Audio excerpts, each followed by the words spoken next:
Oh, we're doing this again. Episode 2, the weekly vibe. I'm here with Ian again because he's my permanent host, so that makes sense. Today we're not going to cover a draft. We're going to cover more of players within the draft. We wanted to cover players that we thought were overrated, underrated over the course of our drafts, and then after that we will go into the aspects of the game that we think are overrated and underrated in our drafts. Ian, would you like to start? Ooh, I messed up. Start us off with any players. Yeah, sure. Why not? I would say the number one most overrated player right now, and I think we'll agree on this, is Marcus Smart. Yep. I mean, he is wildly overpriced. Yeah, And I know it's some people really value his defense, which his defense is good. It's definitely good. It's better than good. But on offense, he is a massive liability, I feel. yeah. That's the thing. Marcus Smart, I'd take him for $4. $4. Yeah, I agree. And he just I think someone took him for $8 in a That recent was draft. that was so bad. Yeah, and I mean, I don't mind the fit, but I mean, $8 is too much for him. It's just too much. Yeah, he's. I wouldn't say an offensive liability, but I would say he's a bad offensive decision maker a lot. Yeah, he's streaky, Mm-hmm. and yeah, he definitely does not have the greatest offensive mind. But his defense is definitely great. It's just for the price, it's not really worth it. Mm-hmm. Yep. I would very much agree. Like his best role is basically like if you're starting him to cover your starting point guard, that's fine, but don't take him for his full price. Yeah, Shout definitely. shout out to this current draft where someone took Marcus Smart for full price next to Steve Nash.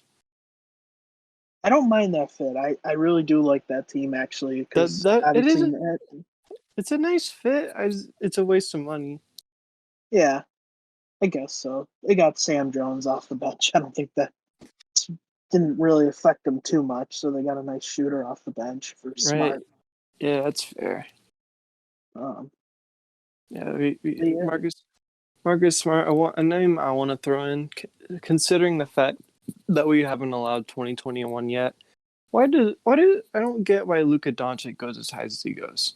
I'm a very big Luka Doncic fan. I love his game, but he is so demanding to build around. Like people used to complain that LeBron James had demanding builds and Wilt Chamberlain has demanding builds. Look at Luka Doncic. yeah, When you're drafting Luka, you're drafting a Luka offense, and that's it. yeah, exactly. You're getting a very on-ball player. Right. Um, and obviously, I think 21 will be the season when we allow that.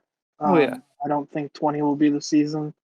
And it's crazy to think that he actually built upon his playoff resume I from know. 20 to 21.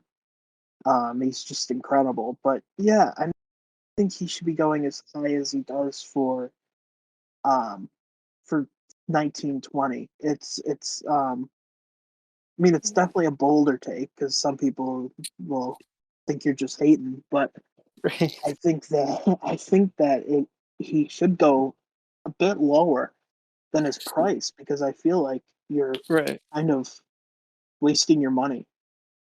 Right. I would like there are guys he's above in terms of average draft position, like Paul Pierce, Ray Allen, Manu. I would rather have those guys. Definitely. I agree. Trying to think of another player that I would probably say is a bit overvalued. Um, let's talk a little bit about Robert Covington. Ooh, Robert Um, Covington. yeah, he's what, $16 or $17 full price? I believe around 16. Yeah, let me check. Okay. And Yeah, it to should be be around clear, 16. to be Mhm. clear, his off-ball defense, his help defense, it's goaded. It's Yeah, amazing. like Um, what? absolutely. And his offense, much like Smart, is incredibly streaky. And when you're drafting a 3 and D guy, your point is to get a guy who can hit threes. And I don't think Robert Covington hits threes all that well. I think it's very streaky. Yeah, I'd agree. He's very inconsistent from range. Exactly. And I think too, like while his off ball defense, help defense, like I said, is amazing, Mhm. his on ball defense is not that great. Yeah, I almost do wonder why most of the time he goes above like a Paul Millsap. That's an interesting one. Yeah, I think I don't know that much about Millsap, I'll be honest, but I don't know why he goes over some other 3 and D players like Danny Green, for Right. instance, or Oh, another weird Michael one.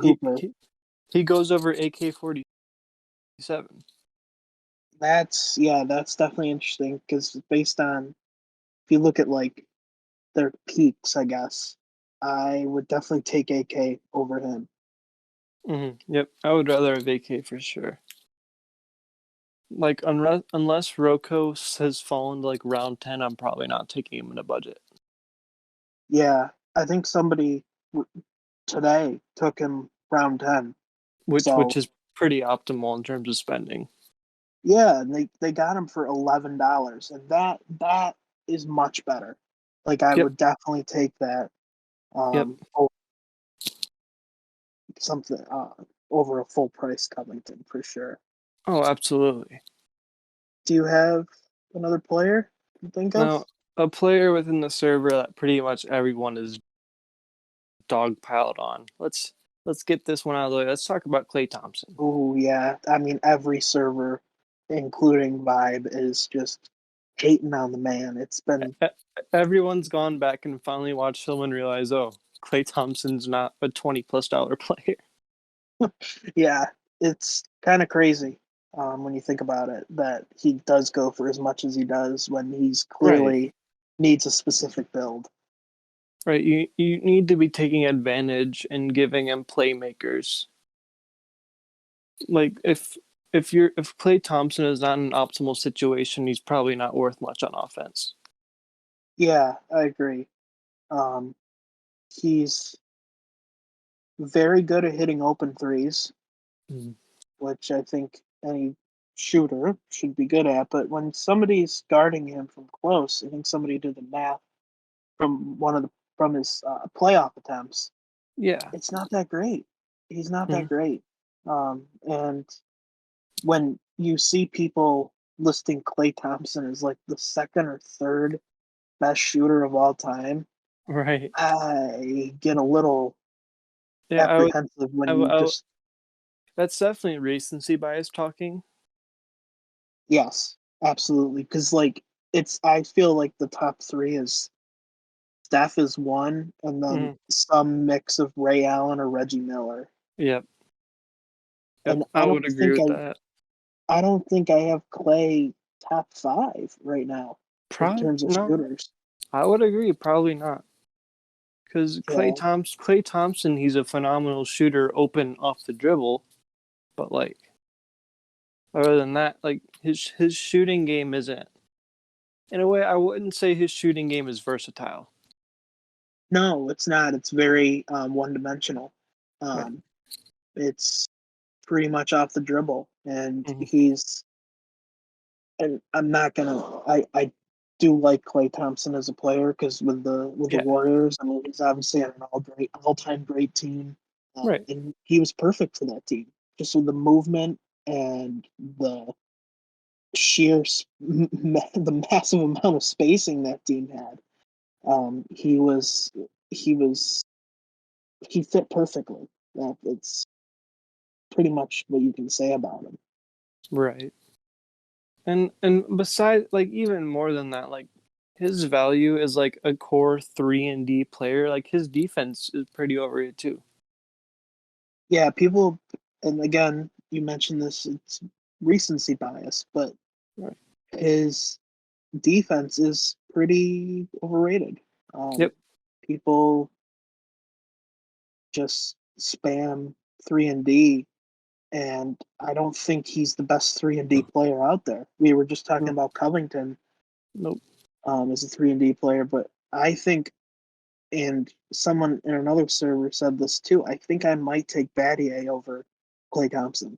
Oh, I would take Battier. Like Clay Thompson is closer to Danny Green than he is Battier. That's a fair assessment. Yep, Um, I would take Clay Thompson around Danny Green's price. Which, speaking of Danny Green, my goodness, is Danny Green overpriced in these? you think he's overpriced? Yes, Yeah, like he's a phenomenal transition defender, overall great defender, great shooter. But like, I don't know what logic there is in taking Danny Green for like $16. yeah. And again, someone took him this draft. I think they got him for $12, which is a Right, much better range. which is really good. Yeah, But definitely. I think his optimal value is around like $13, $14. And then Clay Thompson, when you consider how hot Clay Thompson can get when he is in the right situation, Clay Thompson around like $15, $16. Yeah, I would agree with that. I think Clay should go in the range like closer to Chris Middleton. That's fair. Um, That's I fair. think I think that's a good range for him. Um, Hmm. but yeah, that's definitely a good one. And man, is he has been getting slandered. Um, but but in a way, it is justified. Um, Right. I know when somebody selected him just recently in the anonymous draft, people are like, "Oh my God, why would you take Clay Thompson?" And it's just like before, He's like like, I feel like nobody said anything, but the past week has just been Clay Thompson slander week. right. Which I'm glad because I think samples will grow and eventually Clay Thompson will hit his like accurate point. Yes, absolutely. Um, a player that I also am not crazy on, and I don't know why I see him starting sometimes, but it's PJ Tucker. Yeah. Yeah. Um, I mean, I don't know Yeah. why he's what is he like $7? I think so at max price like $7. I would take him for like two and Yeah, put him on my bench.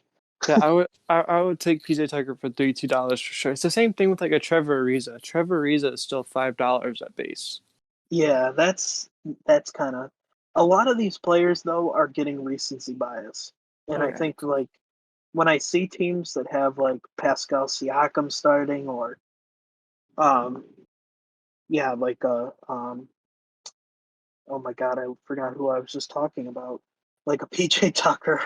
um PJ Tucker. Sorry about that, listeners. I just completely lost my train of thought.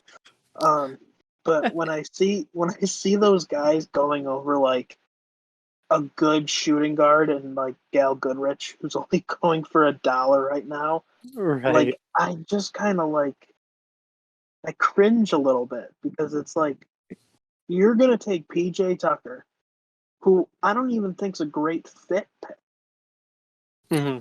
You're gonna take him over somebody like a Goodrich, and I know they play different positions, Right. but Yeah. still, like if we're comparing dollars, I Hmm. wouldn't take him over a Cal Goodrich or um like even, and you'll love this one, like an Isaiah Thomas. Uh Hey, I IT4 mention. Let's go, baby. See um that's that's that's something I think gets very mistranslated in all-time drafts. All-time drafts are very much based on how they would translate to today, and it results in a lot of milkman underappreciation. yeah, yeah, yeah. I people know this. I'm like an old head. So I definitely am like the players that I'm mentioning are all recent players Right, because I think they're getting massively overrated because of the recency bias. right. They play And in the new era where it's easier to translate. Yeah, and like when I hear people say like, "Oh, Alex English only took like .1 threes per game," you think he's gonna actually shoot threes in today's league? And the answer Yeah, is yes. yes. Like he obviously is. Like people sometimes lack the imagination of like or just like looking at the players. Like they would definitely be shooting threes, guys from the 80s. Larry Mhm. Bird would be shooting more threes.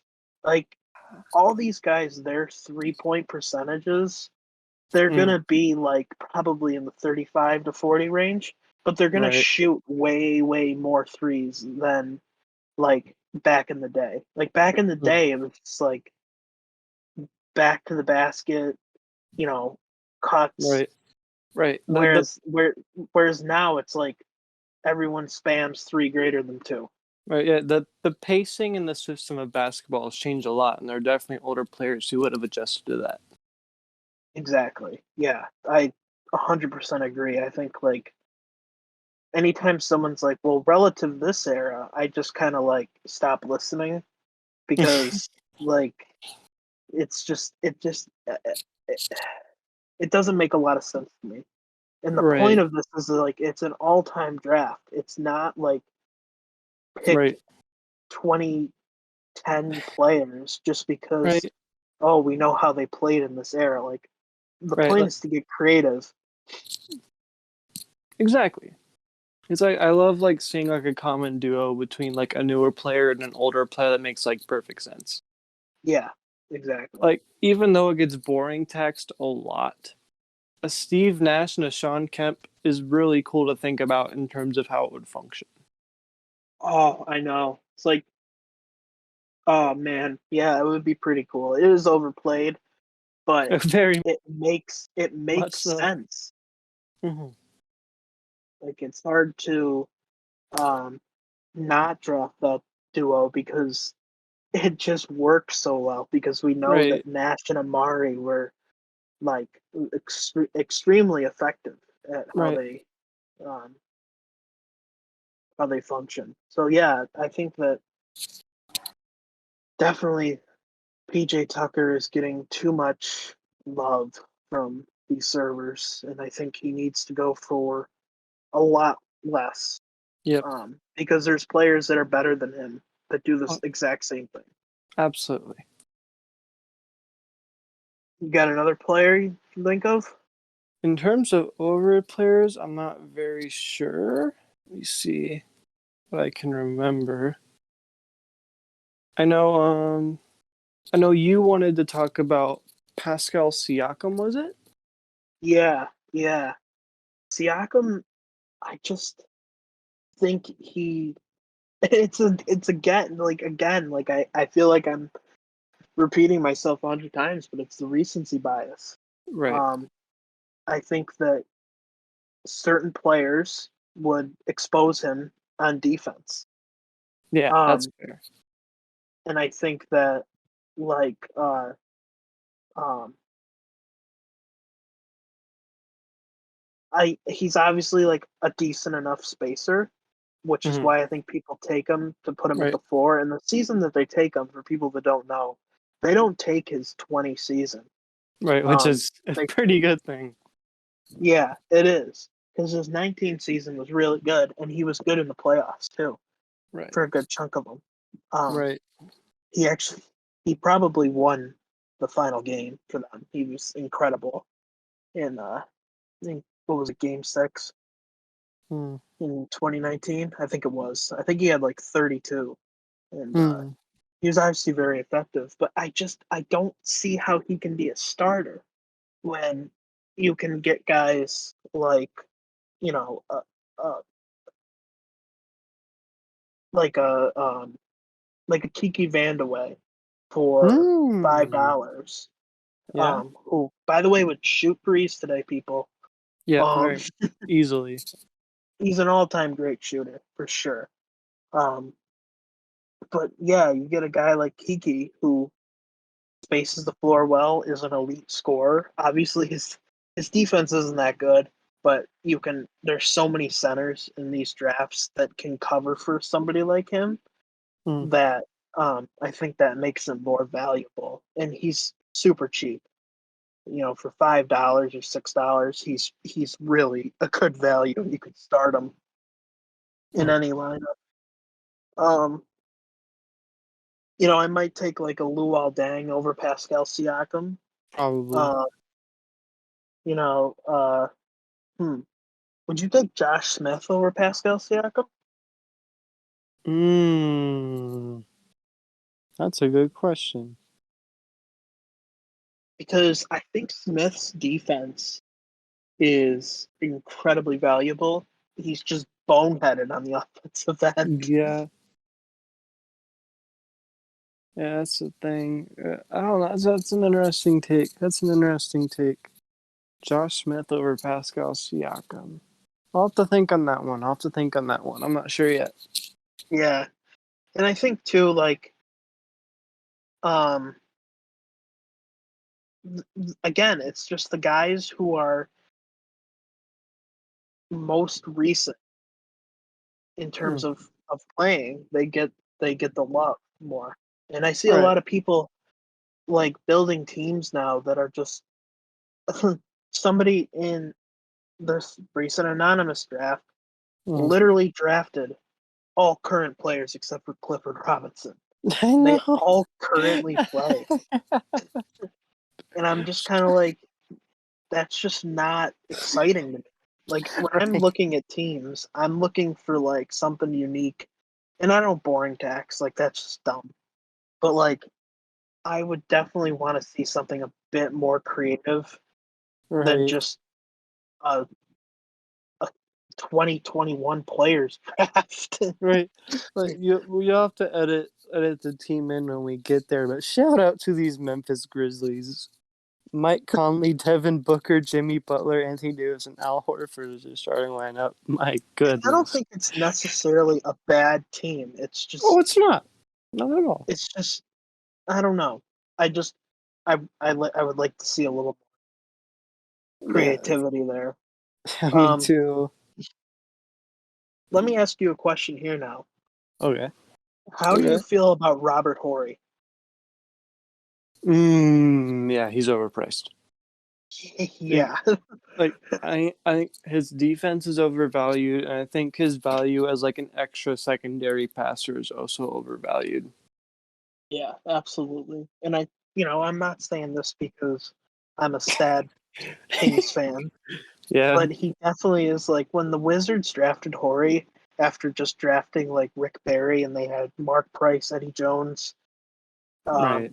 then they got Rick Barry and they had excellent peak player in Bill Walton. Hmm. And then they came in with the Horry pick, and I was just like, man, one, you just ruined your budget, and two, why Robert Horry? Of all the players, like, you just, Right. sorry, whoever the Like Grizzlies GM is, but like this may be ugh, overhating, but Robert Horry may be like a $6, $7 player at best. yeah, I don't think that's overhating. I think that's a fair assessment of where he should be going in terms of price. And there's Hmm. too many guys like this where it's like they believe the value of 3 and D players because they're so important. They tend to overrate these 3 and D players because they go higher because you need them because Mm. they're excellent fit picks. So that's why guys like Shane Battier, who I think is deserving of his price right now, Yeah. but like Yes. Robert Covington, Danny Green, Doug Christie, Michael Cooper, they're all overpriced. Hmm. So, I think that those guys are probably the more overrated players. And I don't really like saying that because I do think they're incredibly important to your team. I just think that because of the way people draft, they go higher, especially when we do ADP drafts. Right. Um, they just go higher, and it's kind of shocking. Not It gonna lie. is. It is. Which, speaking of older players, just smoothly move into our next topic of underrated players. Let's talk like straight away. Let's talk about Wilt Chamberlain. Yes, I was saying this before. Like his '67 season is one of the top peaks ever in Yes. terms of the season. Yep. And I was also saying this, like people, they stand Jokic's season, which it was an all-time great season. You said in the Oh last yeah. episode, you think it's the greatest offensive season ever. Well, well, for that was a context of wording. I said the best offensive center season ever. Right. Okay. Yes. Excuse me. offensive center season, which is But yeah. still a spicy take, but Mm, it's a decent one. yeah. But I really feel like Wilt's '67 season is Jokic's season this year with Yeah. defense. And that's a fair take, which it does make an interesting question of if Wilt played today, would he be the same spacer that Jokic was? He, it depends. Like it's so hard to say what Wilt Chamberlain would be like today. Yeah. Obviously, I still think he would be a dominant center. Oh, Wilt's probably absolutely. top two favorite players of all time. So I really like him a lot. And people really have gone where they're saying, "Oh, Wilt's a mobile. Wilt's all this." I don't Right. think he was. I really don't think he was. And I've watched some of Wilt Chamberlain's film. The Mm, man is probably one of the most athletic human beings to ever live.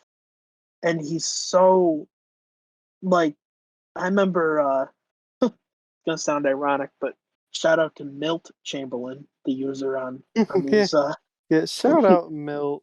You're the homie, Milt. yeah. He sent me a screenshot from one of '70s fans games. Mm-hmm. Wilt like hand would have been grabbing the top of the backboard. Like Mm-hmm. it's utter insanity how athletic he is. Yeah, his athleticism, like that's the thing. Wilt's era, it was already faster than today's era. Yeah, Like that's the thing. he would have adjusted perfectly. Yeah. And in terms of his spacing, Mm-hmm. Wilt was pretty elite at those fadeaway jumpers. Yeah, And that's a good point.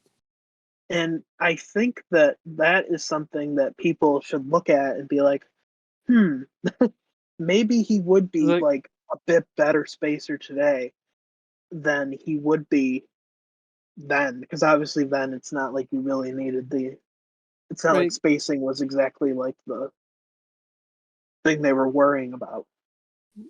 right. Because like it's like a Kevin Garnett. Look at Kevin Garnett. He was great in the mid range, and now in these, people assume he'd be taking them out from the three. Yes. And I think he would. I absolutely Yeah. think he would. Oh, absolutely. The amount of times he shot within like a foot of the 3-point line, I Right. mean, he was a bucket, you know? Absolutely. So, yeah, Wilt goes, I don't know what his average draft position is right now, but I I think he was in the believe 20s, yeah, it's upper 20s, I believe. Let me check real quick for the podcast sake. which is Um, just kind of madness to me. Like, when we've been doing our ADP drafts, yeah, he I've goes been boosting him. right. Yep, which is fair. Which Yeah, he goes number 21 under Tracy McGrady. that's yeah. That's not I good. don't agree with that. That's No, not me good. I don't neither. agree with that at all. You should And not be like drafting Tracy McGrady as your first option over Wilt Chamberlain. no, no, absolutely not. And like when I always laugh because like sometimes it'll be like pick 22 and it's Mhm. like, do I take Wilt or do I take Reggie Miller? Let me Right. think about that. Let Like me think about this. Because I I. just think he's so underappreciated because Mhm. people, you know, I heard someone say one time, why why do we draft Wilt when you could just do a hack of Wilt and he wouldn't be able to score that many points because his free throw shooting is so bad? Well, even if that's the case, Right. he's still a top 10 defender Right. of He's all time. still a great defender, still has really good passing season. Yep. His his scoring volume would probably age pretty well. Cause even though his 50 points per game season, it only averages out to like 29 points per 75. That's still good. Yeah, exactly. It's Like he also was that 50 point season is like one of those things where it's like we obviously don't take that in these drafts because no, like I would never. no, that's what we people in these servers call a casual move. But Right. um, it's just because he's such a better playmaker in 67, and he's also incredibly more efficient. Right.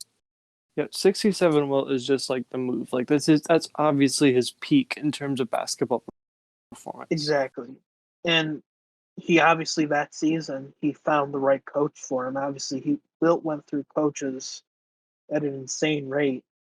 Um, Mm, but Alex Hannum really was influential on changing Wilt's game. He was the one who basically said, if you pass more, we probably can win more games and we can, because I don't think Wilt trusted his guys around him for a long time.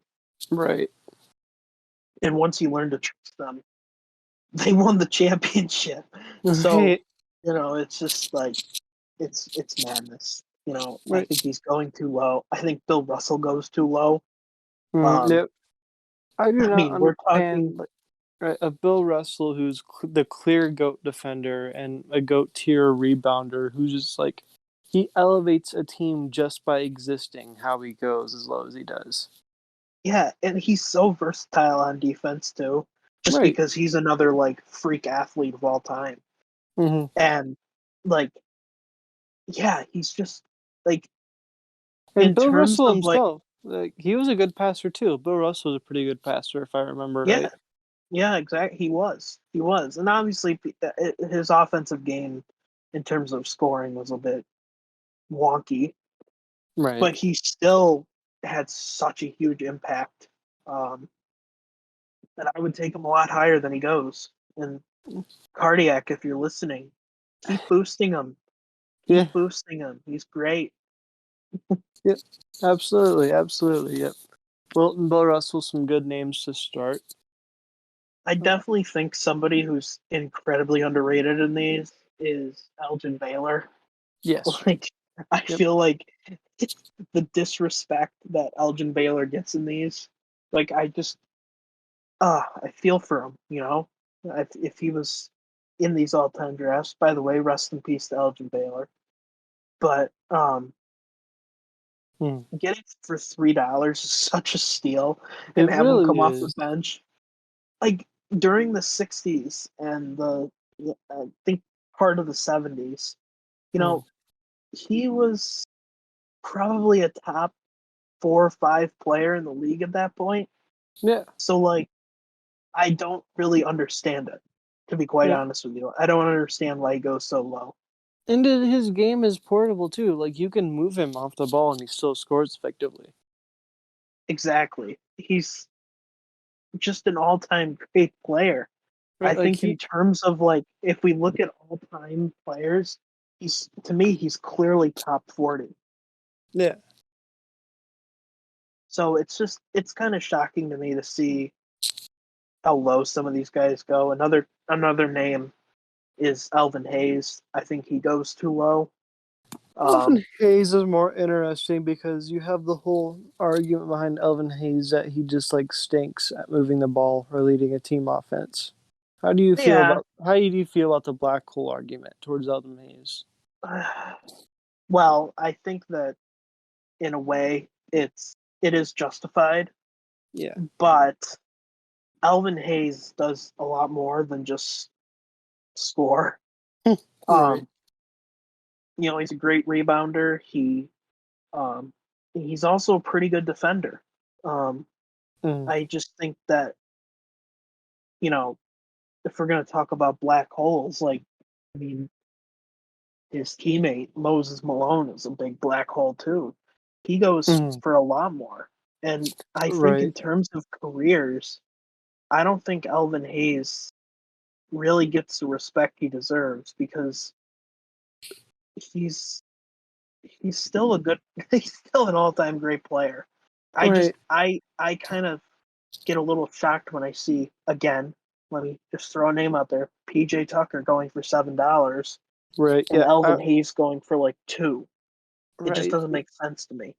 That I agree with. That I agree with. I would not have PJ Tucker over Elvin Hayes at all. No.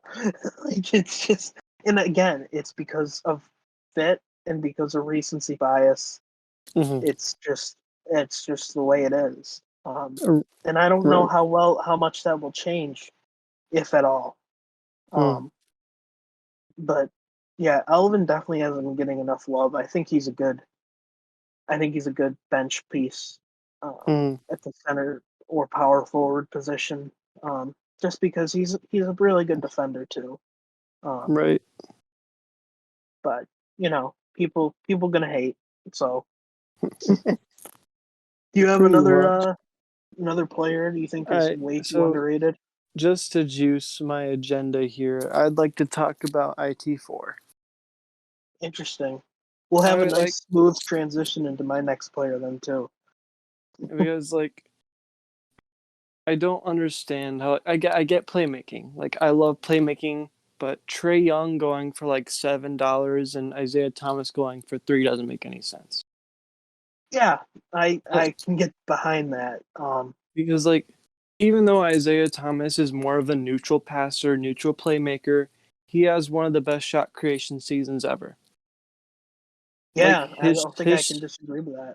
his shot creation, his efficiency, his spacing, it was all insane. It was all insane. He had so much value in that area. And I get the argument that you shouldn't be starting him. It's fair. He has to be really covered on defense, all time worst defender.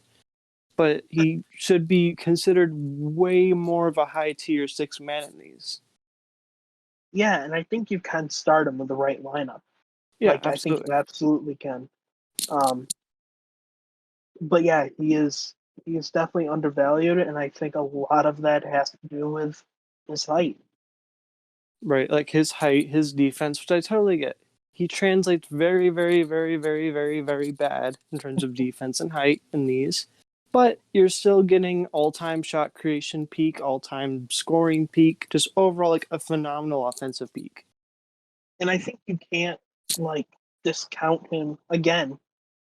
Using Trey Young as an example, you can't discount him Mm. because of how bad his defense is when Trey Young is literally probably the woaded defender right now. Right. Like Trey Young and Isaiah Thomas are in the same tier, yet Trey Young goes $4 more because playmaking.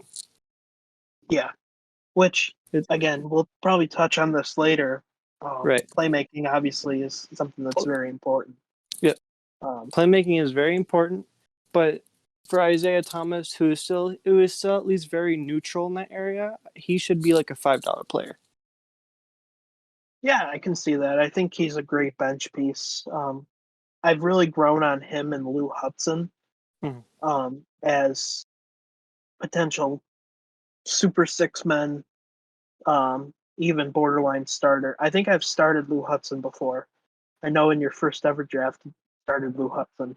Yeah, So we'll try to avoid my first ever all time draft team. I think But I'll yeah. put that screenshot on this video. Oh So no. if it makes you any feel better, I'll put my first solo team up too. So, Oh yeah. but Was that the back Shaq Muggsy one? it absolutely was. I think more important. I think what's even funnier is the Shaq Yao. Yao Yes. backing up Shaq. Unlimited defense. Someone was like, "You gonna play Shaq and Yao together at one point?" I'm like, "Well, yeah. Who's gonna stop them on offense? Nobody."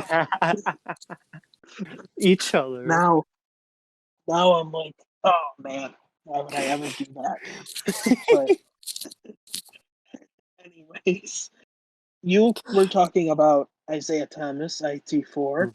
Mm-hmm. I'm going to talk a little bit about the other Isaiah Thomas, Ooh, who little good old Zeke. I I feel is incredibly, incredibly undervalued in these.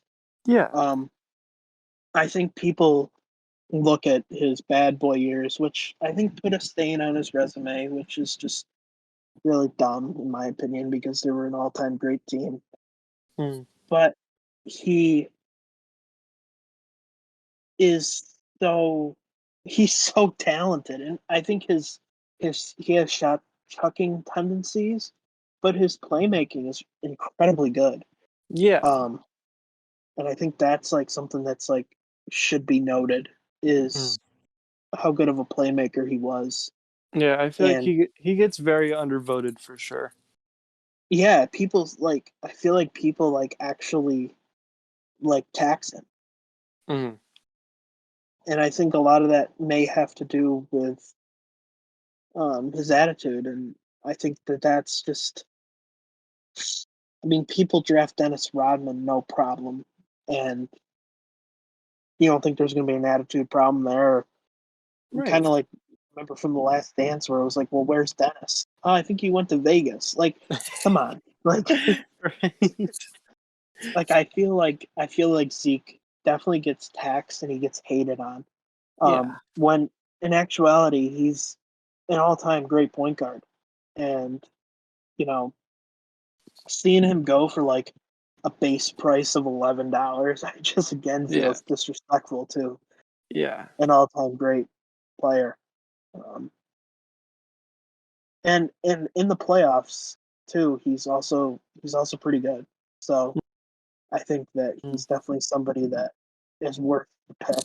Um, Yeah.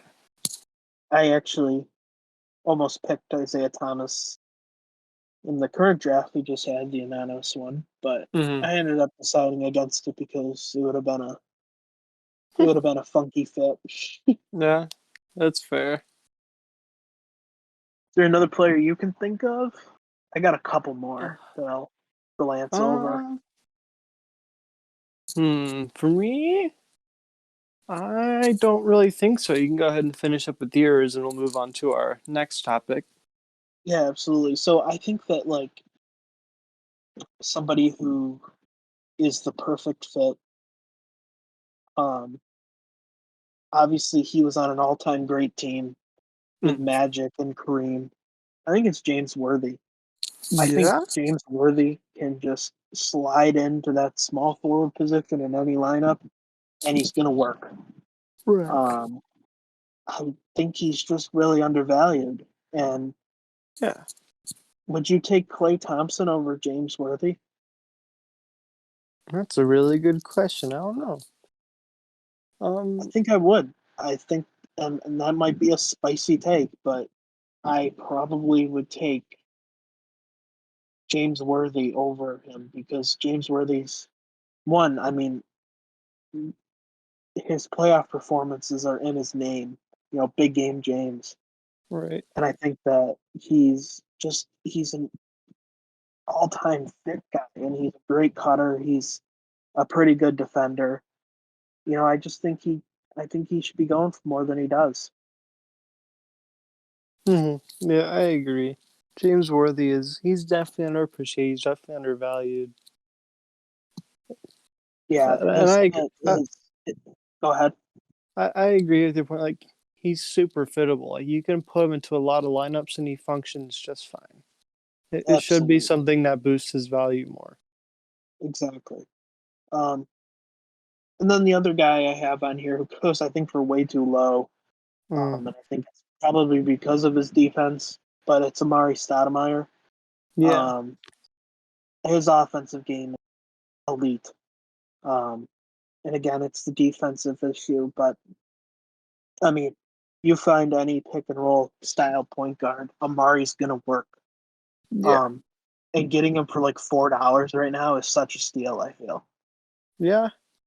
This is something someone else said in the server when it came to the upcoming 2021 Zion being draftable. Yeah, Would you rather have Amari or Zion? yeah, and I think we touched on that in the last episode, and I said Right. Zion, Yeah. but Still, but their value should be pretty close in terms of price. yeah, I think it'll be interesting to see what that ends up being. Right Hmm. now, like I said in my server, their price is not even remotely close. And I've been running about 3 2021 drafts now, Ugh. and Zion is still hovering around $15. So It's fair. yeah, Like, and I think like that in the case I think that Zion is 15, Amari should be around 10. that's yeah. I mean, it depends. Again, I think Amari's more fit based. Right. Like you don't want to draft Amari with some point guard who's not going to really function well in the pick and roll. Right. Um, so But it's almost as situational as Clay Thompson. Like Clay Thompson, he goes high because if you put him in the right situation, he works great. So why not apply that same logic to Amari Stoudemire? yeah, that's fair. Um, so what do you think, in your opinion, is the most overvalued aspect of the game The that we most, take into yeah, like take into consideration? yeah, the most overvalued aspect of the game of basketball that translates into these all-time drafts. We both agreed very heavy on this precast. We wanted to talk about this. We need to get into portability. Yeah, and Po- I pulled up a definition from Real GM of mm, what portability is. So shout out to whoever the user is yeah, that put this up. But portabilities, for those of you who don't know, is the ability to fit onto any number of random teams, and through his play will help maximize the surrounding players by not interfering. So correct. it's more or less take a take any player. Mm. For instance, let's take Carmelo Anthony. Well, Carmelo probably wouldn't be well on another team, Carmelo just is like because. a negative million port Ian. Well, yeah, that's what I'm saying. Yeah. I'm saying that he's negative port. Like he's not gonna fit onto another team because of his ball dominance because he's Right. incredibly on ball. Mm. Whereas somebody like uh, Steph Curry or KG are um, incredibly portable because of their off ball movement. Um, Correct. but I still think it's incredibly overrated. Mm. Yep. Yeah, it definitely can be because I feel like this is stuff that hurts really, really good players. Like this is a reason in the ADP drafts you've been seeing me juice 2021 hard.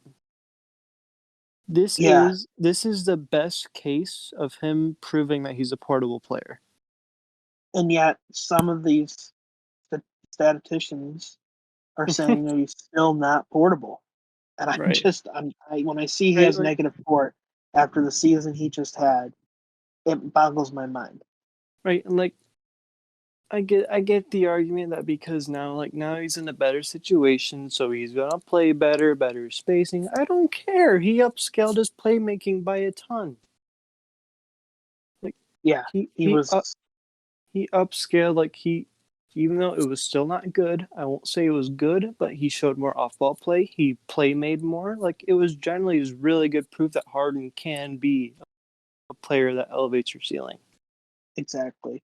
And he again proved that he can function well with other players from who may have been more ball dominant. Obviously, Right. KD's not exactly ball dominant. I think he's a pretty good off ball player, but Yeah. Kyrie used to be a pretty on ball player, and you know, Mm-hmm. Right. obviously Harden will never be an off ball style player, but he proved that he can function incredibly well in that type of offense. When I think a lot of people doubted that that fit would even work. Mm-hmm.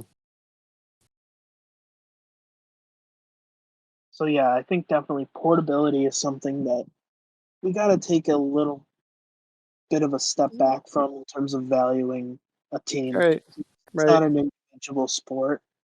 Right. I think more of I feel like a lot of players would figure out how to function on a team.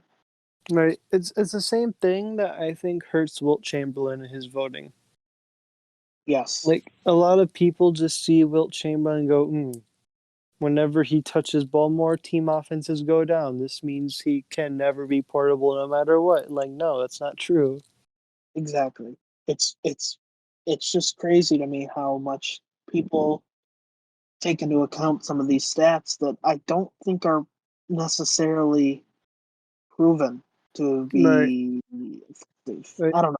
Like It's I just I like I agree that Wilt's fit with other superstars can be more questionable, but you also have a season right there that everyone takes that proves that he can be an upscaled passer and playmaker.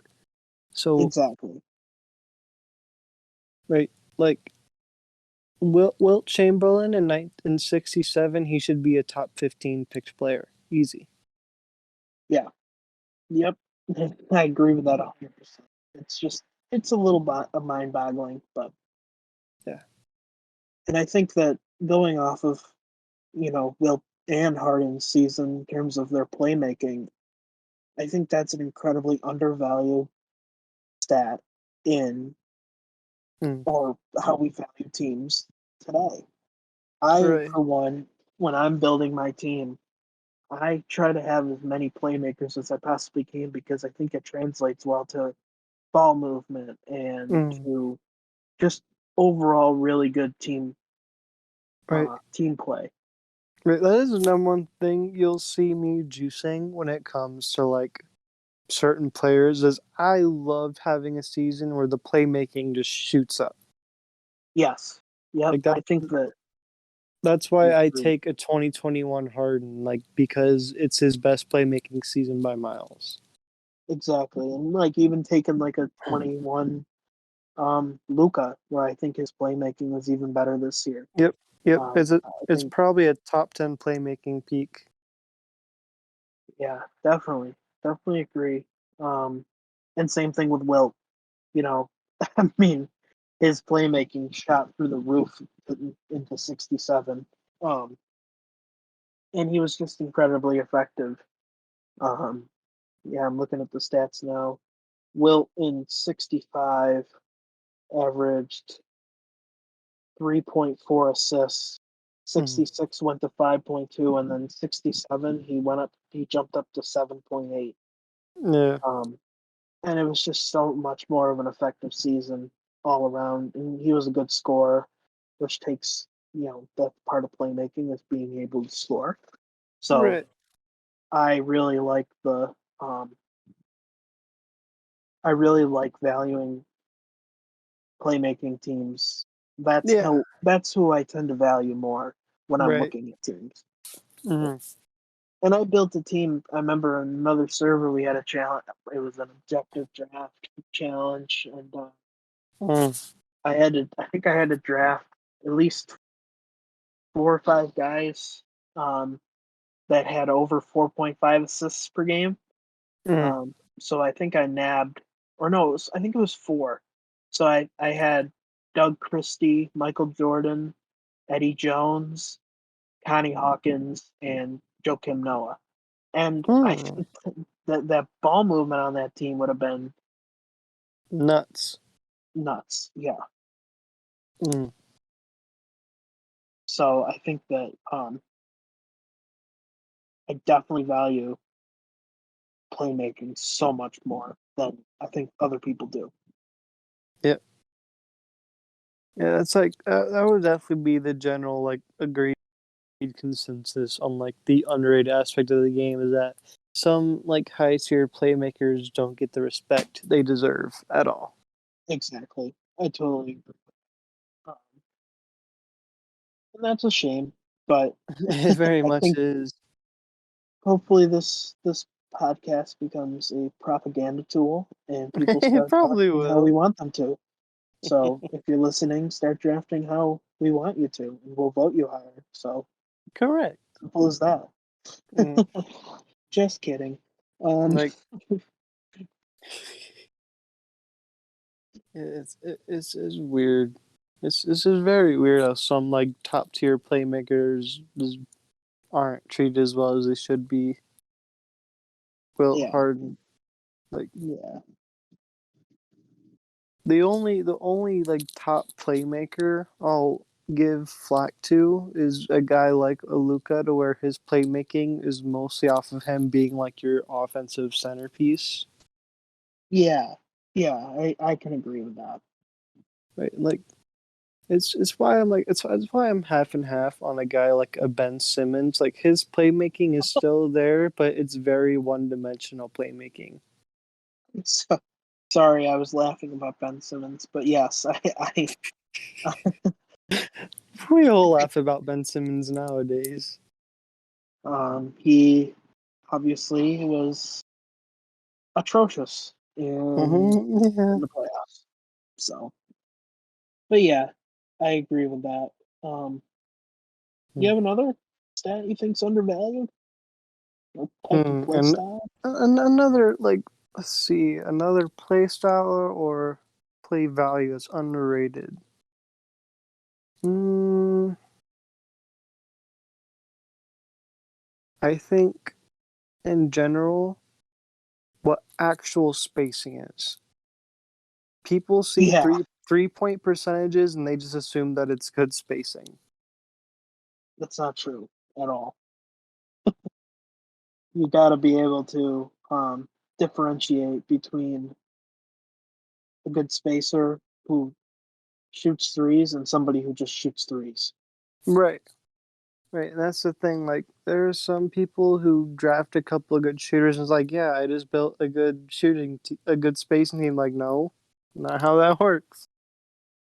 Yep, exactly. Um, I think like being a good cutter is Right. another valuable part of playmaking, or excuse me, spacing. Correct. Um, Yes. so yeah, I just think that those two things people can get a little Yeah. misconstrued about. Correct. I agree. Yeah, I think that those are the things. Portability is a bit overrated, and Hmm. playmaking and actual spacing Yeah. Actually. is incredibly important, um, and we undervalue it. Yeah. Like, I, I am very guilty of one draft very much throwing spacing out the window. Oh Um, yeah, Let me find it real quick. It was ATD9. You'll probably be able to pull it up later and slap it on the editing. But ATD9, my Bowling Green Falcons. The starting lineup was Michael Jordan, Jalen Brown, Paul Pressey, Charles Barkley, and Joakim Noah. yeah. Especially the last three. It's not the greatest spacing in the world. It was very, very middling spacing team. Like Yeah, the mid range spacing is there, but beyond that, it doesn't really get anywhere. yeah, totally agree. Um, Yeah, teams like that just can't exist, and it's like, dude, just because you've got mid range ability doesn't make you a good spacing team. exactly. Yeah, I can kind of cap sometimes when someone's like, "Oh, you don't have good spacing." I'm like, "Well, he has a good mid-range jumper, so there." Right. But I only do that for my teams. Every other team, I'm like, "Ugh, he only has a mid-range shot. What horrible spacing!" It'll be the same draft. So I think we're all a little guilty of that sometimes. But Mm-hmm. anyways, is that? I think that's all we got, right? Yeah. Talked about some players, talked about some assets and values of the game. I think that about pretty much wraps it up. Yeah, I think it was another good show. Yeah, I'd say this went. I think it went a bit smoother than last week. Really, I feel like we hit it off way better. Got through the Yeah, topics pretty smoothly. yeah, and you didn't say budget with drafts this time, so that's Yeah. pretty good. Instead I tried to figure out what word I was saying at the start. Yeah, well, we'll keep getting better and better with this, and it's just a matter of you know consistency. And I think you all should be um, checking every Thursday is when we'll be uploading these episodes. Yep. And I will be premiering them. So we'll put out an announcement for those of you that are in Vibe Central. We'll put out an announcement, um, letting you know when the premiere is, so you can follow along and chat with us online. So Yeah. be pretty cool. And also, Well, we got over 100 views on the yeah, first episode. I did not expect that. I don't know where that came from. I don't know what happened, but I am very happy about that. I am as well. I was not expecting that, and I know it sounds poverty levels saying, "Oh my god, we got 100 views," but But, hey, you know but what? For a niche type of podcast and server, that's really really good. yeah, from the bottom of my heart, from the bottom of my heart to anyone from Vibe Central that watched and listened to us and gave us your time, thank you. We really Yes, appreciate it. thank you. You're great This, people. this is a long-term project that we're going to be working on and experimenting with the server for a long time to come, and having you here to listen to us and enjoy it with us is awesome. Absolutely. So thank you, and Yeah. we will So, see you next week. yeah, to put it simply, to end the show, thank you for vibing with us. Exactly. Peace. Peace. There's a problem with the